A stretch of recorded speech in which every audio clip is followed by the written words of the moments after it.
26 जनवरी 1950 को भारतीय संविधान लागू हुआ और उसके साथ साथ पूरे देश में हक हुकूक मिला। दलितों का, वंचितों का, शोषितों का और उसके साथ साथ जो है वो महिलाओं का अधिकार मिला।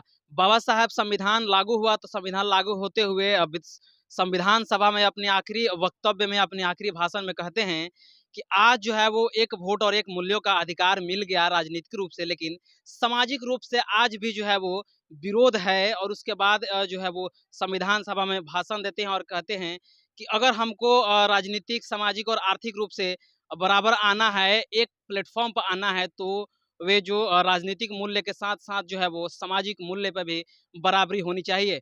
उसके साथ साथ ये कोट को करते हुए Bhim army chief Azad Samaj party के राष्ट्रीय अध्यक्ष चंद्रशेखर आजाद जी ने अपने ट्विटर के माध्यम से बाबा साहब के जो आखिरी भाषण है संविधान सभा में वो लिखे हैं, क्योंकि आज जो है वो 26 जनवरी है और 26 जनवरी को जो है वो संविधान लागू हुआ था।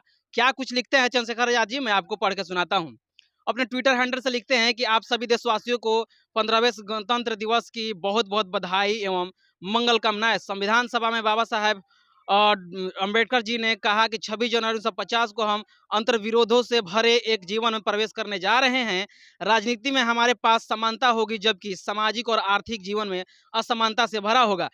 राजनीति में हम एक व्यक्ति, एक वोट और एक मूल्य के सिद्धांत पर चल रहे होंगे, लेकिन अपने सामाजिक और आर्थिक ढांचों के चलते जीवन में एक व्यक्ति, एक मूल्य के सिद्धांत का अनुसरण हम नहीं कर पाएंगे। इस हकीकत को अगर हम ज़्यादा समय तक नकारते रहे तो हमारा राजनीतिक लोकतंत्र खतरे में पड़ जाएगा। आज आज 75वें गणतंत्र दिवस पर बधाई देने के साथ हम सभी को स्वयं अपने साथियों व परिजनों के साथ बैठकर यह समीक्षा करनी चाहिए कि हम संवैधानिक मूल्य व उद्देश्यों को प्राप्त करने के लिए कितना आगे बढ़ पाए हैं। साल 2024 में आज हालात बिल्कुल वैसे ही हैं जिस बात का बाबा साहब को डर था।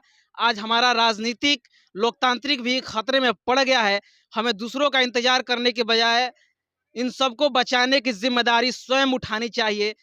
आज देश के सभी संविधानवादी साथियों को निराशा त्याग कर संवैधानिक मूल्यों की रक्षा के लिए तैयार होना पड़ेगा, तभी हमारा राजनीतिक लोकतंत्र बचेगा। जय भीम, जय भारत। तो रिपब्लिक डे पर जो है वो Bhim army chief Azad Samaj party के राष्ट्रीय अध्यक्ष जो है वो बाबा साहब जो अपनी आखिरी वक्तव्य, आखिरी भाषण जो है वो संविधान सभा में दिए थे, जिस बात का डर बाबा साहब जता रहे थे, वो आज जो है वो 2024 में दिखाई देता हुआ नजर आ रहा है। और इसी को आगाह करते हुए Bhim army chief Azad Samaj party के राष्ट्रीय अध्यक्ष चंद्रशेखर आजाद जी ट्वीट करते हैं, क्योंकि आज 26 जनवरी है और 26 जनवरी के ही दिन संविधान लागू हुआ था।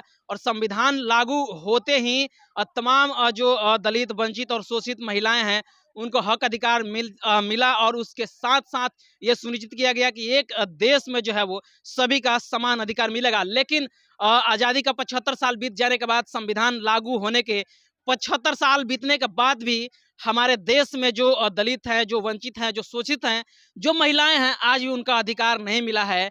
और इसी पर निशाना साधते हुए चंद्रशेखर आजाद जी लिखते हैं कि हम किस देश में रह रहे हैं। क्या बाबा साहब जो कल्पना किए थे वो धरातल पर उतरा है या नहीं उतरा है। अपने आप में जितने भी हमारे देश के राजनीतिक हैं, राजनेता हैं, उनको समीक्षा करनी चाहिए कि बाबा साहब का जो मूल्य है वो लागू हुआ है या नहीं हुआ है। यह अपने आप में एक बहुत बड़ा प्रश्न चिन्ह है। देश में सारे देशवासी जो है वो गणतंत्र दिवस की जो है वो खुशियां मना रहे हैं, झंडे फहरा रहे हैं, लेकिन उसके साथ साथ ये सवाल सामने उभर कर आ रहा है कि क्या जो जो झंडा फहराने से जो संविधान लागू हुआ वो सारे समस्याओं का हल मिल गया है, निदान मिल गया है।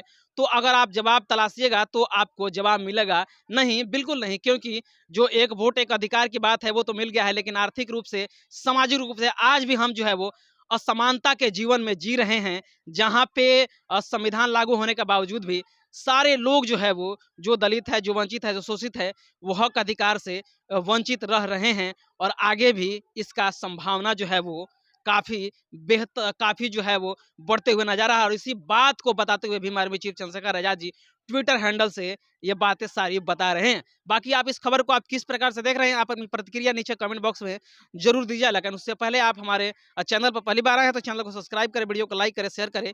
पेज पर देख रहे हैं तो पेज को भी लाइक करें, फॉलो करें। मिलते हैं अगले खबरों के साथ, तब तक बहुत बहुत धन्यवाद। Thank you.